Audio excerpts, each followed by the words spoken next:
네, 오늘 더욱 주님과 친밀한 하루가 되시기 바라겠습니다. 오늘 말씀은 로마서 6장 1절에서 2절 말씀입니다. 그런즉 우리가 무슨 말을 하리요? 은혜를 더하게 하려고 죄에 거하겠느냐? 그럴 수 없느니라. 죄에 대하여 죽은 우리가 어찌 그 가운데서 살리요? 아멘. 오늘 말씀 1절에 보면 은혜를 더하게 하려고 죄에 거하겠느냐? 이렇게 기록하고 있습니다. 여기서 거하겠느냐라는 의미는 죄와 더불어 살겠느냐 이런 의미고요. 그런데 왜 죄와 더불어 사는 것입니까? 이 죄와 더불어 살겠느냐라고 이게 질문한 것에는 이제 두 가지 잘못된 생각을 염두에 두고서 이렇게 질문한 것이라는 건데요. 두 가지 잘못된 생각 중에 첫 번째가 뭐냐면 예수님의 십자가 대속의 은혜가 너무나 크니 어떤 죄를 지어도 괜찮다는 것입니다. 그래서 마구 죄를 지어도 괜찮다고 생각하기 때문에 죄와 더불어 산다. 그러니까 죄를 막 지면서 죄와 더불어 살겠느냐. 이런 질문이고요. 둘째는 하나님의 은혜를 더 받으려면 더 큰 죄를 지어서 더 큰 은혜를 받아라. 이렇게 생각하는데 잘못된 생각이라는 거죠.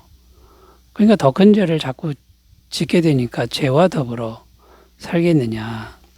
이렇게 질문한다라는 겁니다. 이런 생각들은 다 잘못된 생각들인데 이렇게 생각하는 사람들이 있었던 것 같습니다. 그런데 이런 생각을 가지면 절대로 죄에서 벗어나지 못하게 되는 거고 죄와 더불어 살게 되는 그런 인생이 된다라는 겁니다. 왜냐하면 계속 죄와 손잡고 사는 삶이 되기 때문이라는 거죠. 그리스도의 은혜가 정말 크신 은혜가 영원한 은혜가 있지만 이 죄에서 벗어나지 못하는 삶이 되는데 아주 비극적인 삶이 된다라는 겁니다.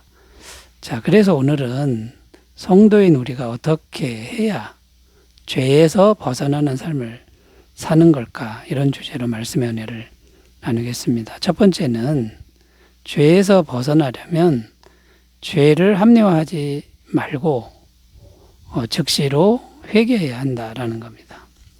요한일서 1장 9절 읽습니다. 만일 우리가 우리 죄를 자백하면 그는 미쁘시고 의로우사 우리 죄를 사하시며 우리를 모든 불의에서 깨끗하게 하실 것이요. 이 말씀에 보면 죄는 하나님 앞에 자백만 하면 깨끗해진다. 하나님이 죄를 깨끗하게 처리하신다. 이런 말씀입니다. 그러니까 이제 죄를 자백하는 게 뭐냐.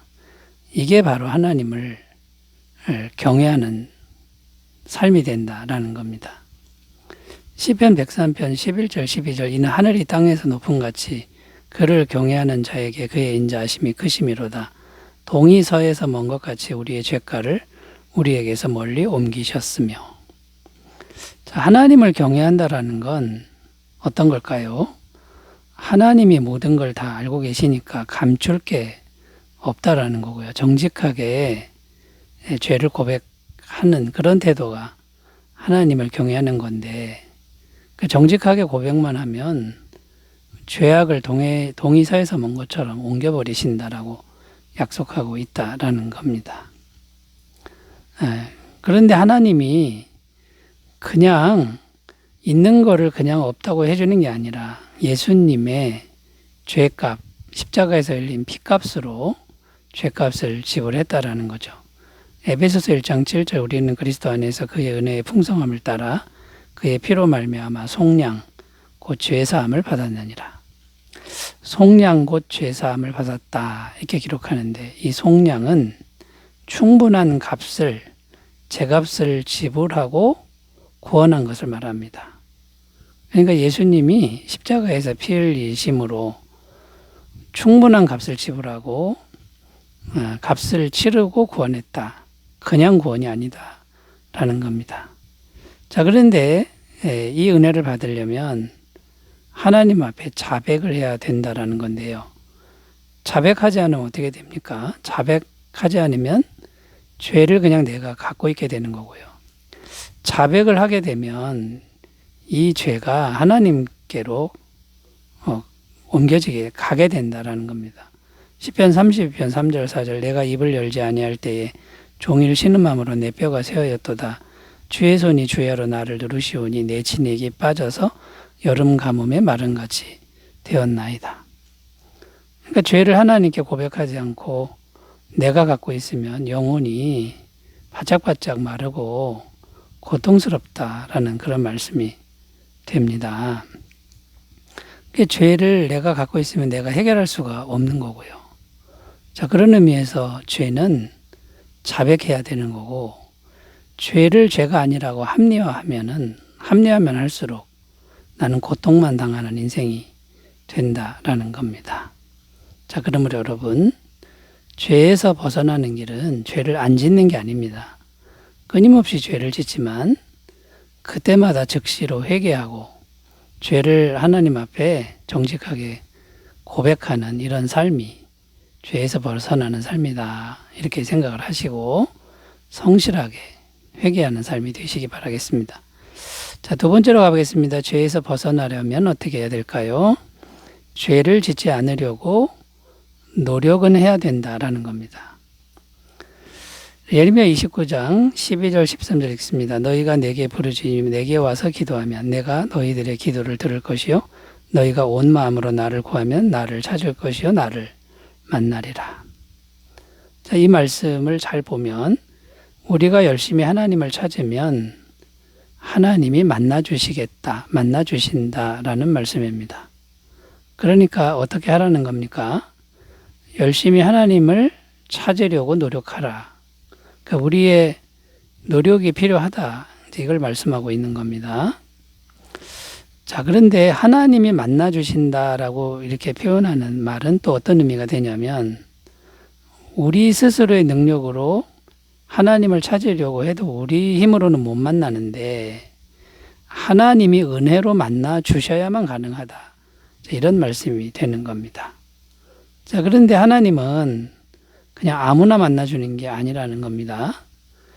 우리 힘으로 노력해도 하나님을 만날 수 없다는 걸 알지만 그래도 하나님이 만나주실 거를 기대하고 또 믿고 하나님을 찾으려고 부족하지만 능력이 없지만 노력하는 그 사람을 찾아가서 만나주신다 라는 겁니다.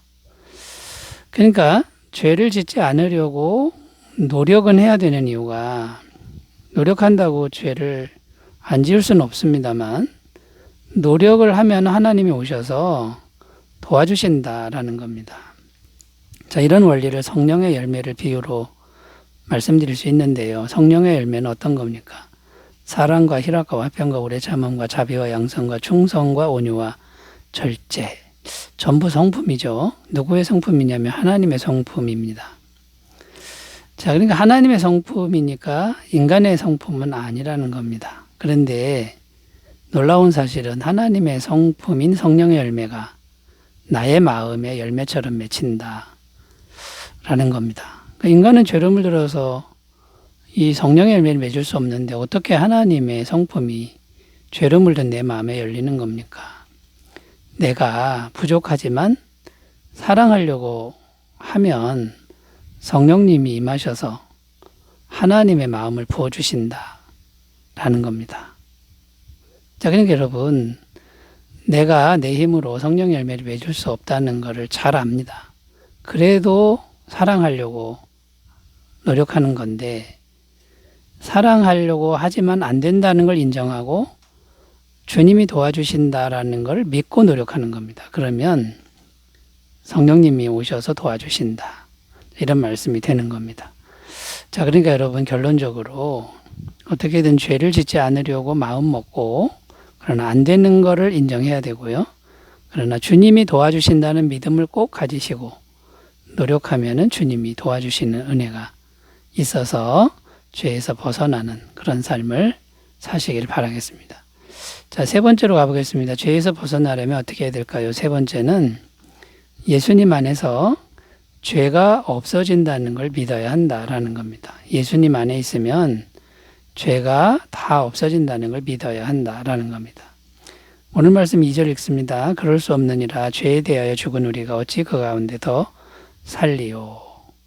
자, 여기 보면 죄에 대하여 죽은 우리가 어찌 그 가운데 더 살리요 이렇게 표현하는데 여기서 이제 질문이 생깁니다. 죄에 대하여 죽었다 그러는데 정말 우리가 죽은 게 맞는가요?